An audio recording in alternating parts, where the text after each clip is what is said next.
এই প্রথম আমাদের বাড়ির গাছে আম হয়েছে।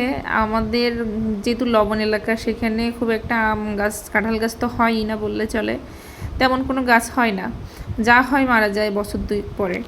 তো প্রথম গাছে আম হয়েছে, আমরা সবাই খুব খুশি, বেশ অনেকগুলোই আম হয়েছে। কোনো টকেরই নেই। এই যে কৃষক এই কৃষক এই আম খাই ফেললাম না আমরা গা হলো আর কই কৃষক কই নাই কৃষক এই আম ফেললো কে রেখে আম ফেলিছি। কৃষক এই তুমি আমার হাত থেকে না খেলে কিন্তু আমি রাখবো না। একটুকুনি একটুকুনি একটুকুনি না,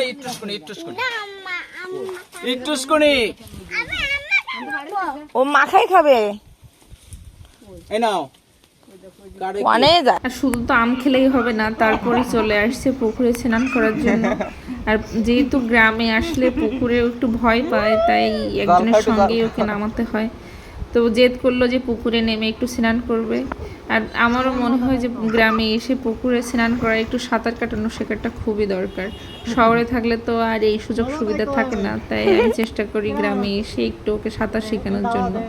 দেখুন ও কত বেশি মজা করছে। তো ভিডিওটা আর বড় করছি না, এখানেই শেষ করছি। আপনারা যে যেখান থেকে দেখছেন সবাই ভালো থাকবেন, সুস্থ থাকবেন, ধন্যবাদ। উপরে এসে নামা পিছলা কিন্তু।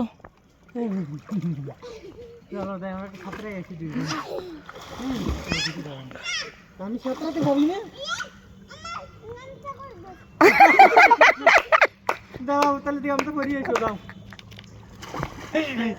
দুয়া তেনের গামছা খুলে